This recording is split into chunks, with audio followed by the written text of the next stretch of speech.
Hola, bienvenidos a esta nueva sesión de Trend Brief en la que os presentaremos un resumen del informe que presentamos en la charla celebrada el 17 de junio en la Casa de la Luz de Simón de Madrid. En esta charla estuvieron también presentes nuestro Design Tank de Workspace y Espacios Educativos, formado por Pilar Marcos de Diseño Interior, Susana Sancho de Noviembre Studio, Kutu Mazuelos de Stone Design, Mar Gómez Luengo de Tetris y Miguel Tello de Colonial.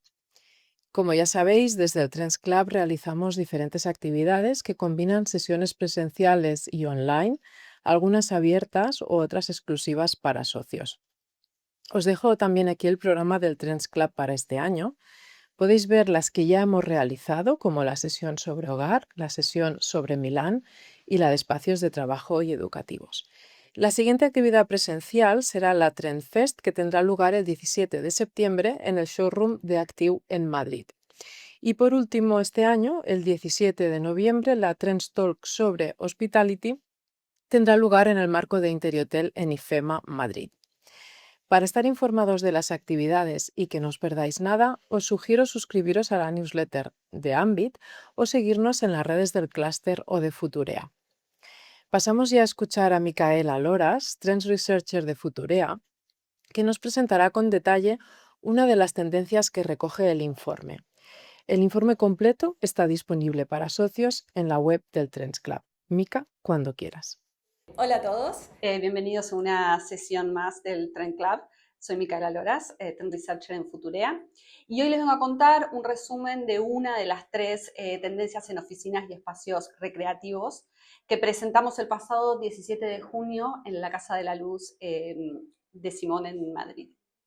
Para empezar, creo que una primera buena reflexión es que nos concienticemos de que la oficina es mucho más que un simple lugar al que vamos a trabajar. Es donde pasamos aproximadamente un tercio de nuestras vidas, un montón. Por lo tanto, estos lugares obviamente nos definen, ¿no? Un poco nuestra manera de pensar, de relacionarnos y de colaborar. Y no nos sorprendería, ¿no?, entender que en cierto punto nos definen a nosotros mismos. Cuando empezamos a pensar y hablar con los expertos, identificamos 4 grandes drivers que están transformando la manera en la que trabajamos, aprendemos y diseñamos los espacios.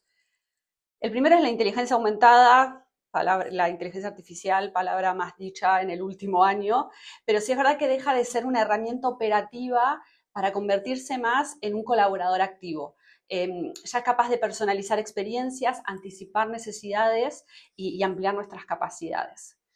El segundo es la crisis de pertenencia, es un gran reto que hoy tienen las empresas, que es cómo generar ese sentimiento de pertenencia y en especial con las generaciones más jóvenes. El mindset y la escala un poco de valores cambió muchísimo. Para las nuevas generaciones el trabajo ya no ocupa ese lugar principal que ocupa para otras generaciones, y es más como una herramienta para vivir y que no siempre es el centro desde el cual se construye su identidad. Y justamente este es un gran reto que hoy tienen las oficinas. El tercero es la vida expandida. Las fronteras entre trabajo, aprendizaje, ocio y vida personal están cada vez más difusas, y nos obliga a repensar y a rediseñar, ¿no?, espacios más híbridos, más flexibles y conectados con nuestros distintos momentos vitales. Y por último, hay que diseñar desde la incertidumbre. ¿Qué les puedo decir? Vivimos en un contexto que cambia constantemente, donde los espacios, los productos y los servicios ya no pueden ser estáticos, sino que deben estar preparados justamente para eso, ¿no?, para evolucionar, adaptarse y hasta responder necesidades que por ahí nosotros ni siquiera todavía sabemos que tenemos. ¿Qué está pasando hoy?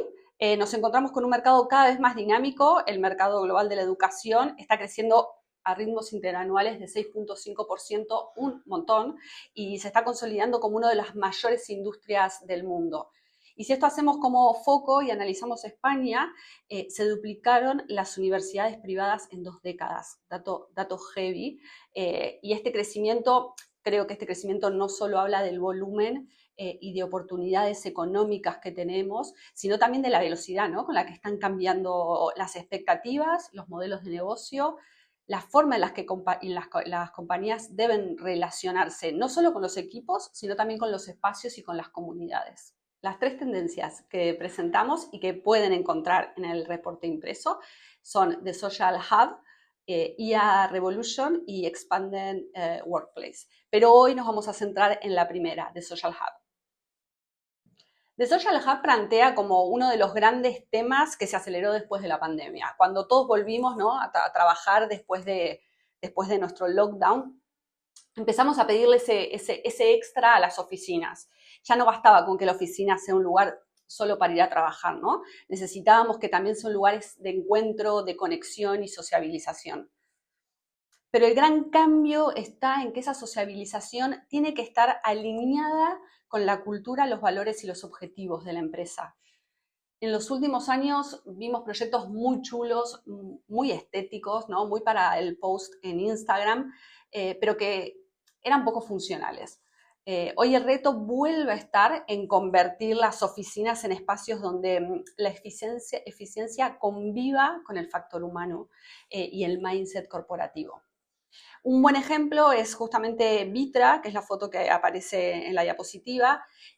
Vitra rediseña sus oficinas en el 2021 y 4 años más tarde les tiene que dar como un ajuste, ¿no? ¿Por qué? Porque se dieron cuenta que había cosas que se podían mejorar y que la gente estaba pidiendo otras cosas. Y justamente lo que hicieron fue rediseñar las oficinas para favorecer esos encuentros operativos. Me gusta mucho la frase que dice Kutu, que dice que la oficina ya no puede ser un espacio puramente operativo, tiene que servir para juntarse con los compañeros, verse la cara y compartir experiencias y hacer que ocurran cosas. Por lo tanto, los espacios ya no se van a justificar tanto por su función, sino por el valor humano y relacional que aportan. Necesitamos espacios de colaboración, un número o un porcentaje de un 24% en realidad de los trabajadores considera que las interacciones sociales son un aspecto como súper positivo y que te motiva a volver a la oficina.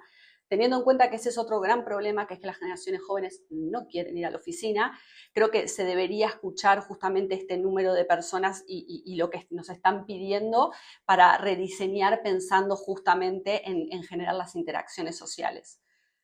Un súper buen ejemplo es Google. Saben que Google son como las mecas de las oficinas, pero tienen el Bayview Campus en California, que es la primera sede corporativa diseñada y construida desde cero para ellos. O sea que ellos tuvieron control absoluto en todas las decisiones que se llevaban a cabo cuando se hizo el edificio.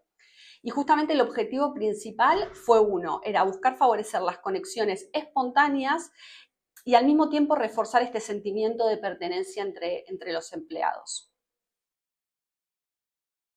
Miguel justamente nos dice que hoy en día las oficinas se justifican no solo por su función y representatividad, sino por el valor humano. Es un espacio más emocional y relacional, y muchos clientes ya hablan de hacer como una evolución de la oficina y hacer unos hubs de encuentros y colaboraciones.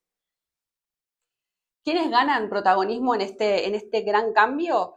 Los espacios de transición, los mal llamados espacios muertos, ¿no? Pasillos, escaleras, recibidores, dejan de ser esos lugares de paso para convertirse justamente en zonas que fomentan los encuentros.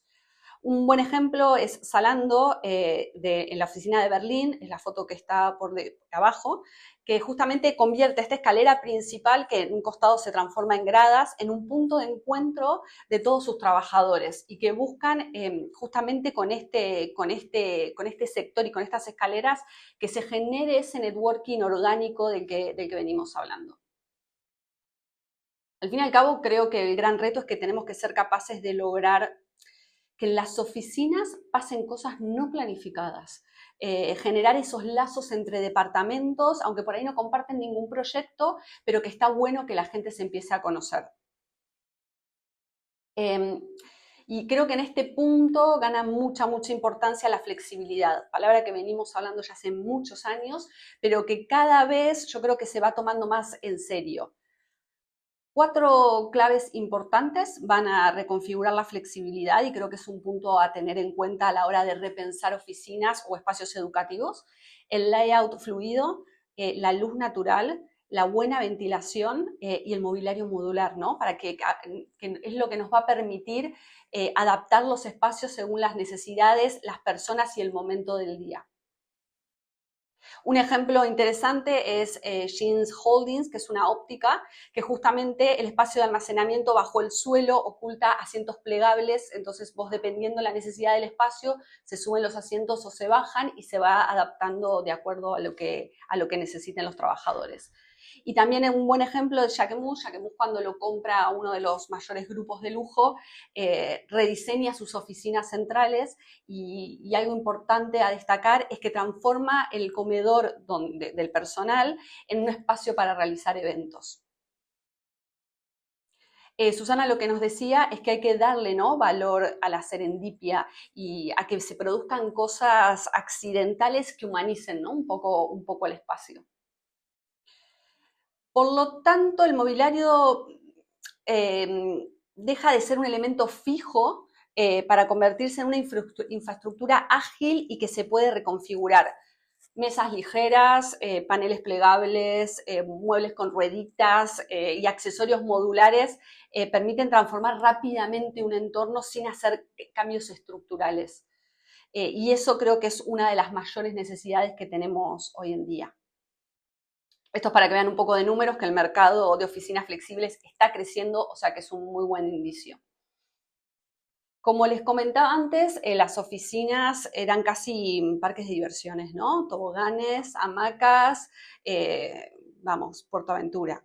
Donde costaba un poco, ¿no?, como encontrar esos espacios para desconectar y encontrar ese momento de pausa, de conexión y de creatividad. Y hoy les volvemos a dar importancia y valor a estos momentos y ganan un rol a la hora de repensar los espacios, donde se crean pequeñas zonas por ahí relacionadas más al arte o a la lectura, pero la gente lo está pidiendo, la gente necesita tener ese pequeño espacio hasta para trabajar, ¿no?, que por ahí necesitas como bajar ideas. Un buen ejemplo es un estudio de abogados que sus oficinas creó una mini biblioteca, una galería y una sala de vinilos inmersivas para que sus empleados se puedan ir a desconectar. Algo importante que hablábamos, que era de justamente el arte y la lectura, es que el cambio de la biblioteca en sí está cambiando muchísimo. Las bibliotecas ya no son esos lugares que nosotros nos acordamos, ¿no?, que como que reinaba el silencio absoluto. Hoy son lugares mucho más vivos, mucho más dinámicos y colaborativos. Espacios donde las personas se juntan, conversan, estudian y obviamente comparten conocimiento al mismo tiempo, pero también por ahí necesitan su momento de relax y de concentración. Y esto no implica que desaparezca esa necesidad de silencio. Al contrario, las nuevas bibliotecas entienden que conviven distintas formas de concentración y aprendizaje. Por eso van a incorporar zonas más tranquilas para quienes necesitan, ¿no?, el foco, pero también espacios abiertos y flexibles para favorecer este encuentro y este cambio de ideas. Justamente Mar nos decía que la biblioteca universitaria también está cambiando, ya no se entiende solo como un lugar de silencio y concentración, porque muchas empresas porque muchas personas pueden estudiar ya en casa, y ahora empieza a funcionar más como espacios abiertos de trabajo, encuentros e interacción. Y justamente hablando de las bibliotecas, un tema clave es la acústica. Hoy necesitamos, como les venía diciendo, como generar esos distintos niveles de intimidad dentro de un mismo espacio. Uno de los grandes problemas que enfrentamos, y creo que cada vez se vuelve más evidente y más grave, es que estamos perdiendo la capacidad de concentración. Yo soy el claro ejemplo, y por eso justamente los espacios tienen que ayudar a las personas a encontrar ese momento de calma, de foco y de tranquilidad. Pero sí es verdad que la flexibilidad no tiene por qué estar reñida con la acústica. Hoy ambas pueden convivir súper bien a través de soluciones como límites móviles, cortinas o paneles acústicos o elementos vegetales que permiten justamente modular distintos grados de apertura. Creo que la clave justamente está en crear espacios que puedan adaptarse, ¿no? Lugares donde una persona pueda concentrarse sin sentirse aislada y en donde sea posible mantener esa sensación de compañía y comunidad que tanto necesitamos. Sí es verdad que en el pasado las oficinas se organizaban en torno a una lógica muy sencilla. Vos llegabas el primer día, te asignaban un escritorio y ahí pasabas el resto de tu día, ¿no? A ver, te levantabas por ahí al comedor o si tenías alguna meeting, pero sí es verdad que tu universo era un poco el escritorio. Sin embargo, obviamente, la diversidad de tareas, los modelos híbridos y las nuevas formas de trabajar pusieron un poco en jaque este esquema. Y es ahí donde cada vez toma más fuerza el concepto de Activity-Based Working, que es un enfoque que está diseñado justamente para eliminar la idea de escritorio fijo y propone una oficina organizada en función de actividades que las personas realizan. Por lo tanto, la oficina deja de ser, ¿no?, esta sucesión de puestos asignados y se convierte en un ecosistema vivo. Las personas pueden recorrerlas y elegir dónde trabajar según la necesidad que tengan en cada momento. Por ahí te vas a una salita acústica porque tenés una reunión importante o a un espacio más colaborativo porque querés hacer algún cambio de ideas con algún compañero o incluso en la cocina porque querés ir avanzando algo mientras te tomás un café. El reto justamente está en diseñar estas oficinas para que no solo sean flexibles, sino que realmente acompañen la diversidad de ritmos, tareas y formas de relacionarse. Esto es justamente una frase que es que no diseñamos oficinas para las personas. No estoy tan de acuerdo en esto, siendo diseñadora no estoy tanto de acuerdo, pero sí lo interesante es que diseñamos oficinas para actividades y eso es lo que hoy en día tenemos que tener en cuenta.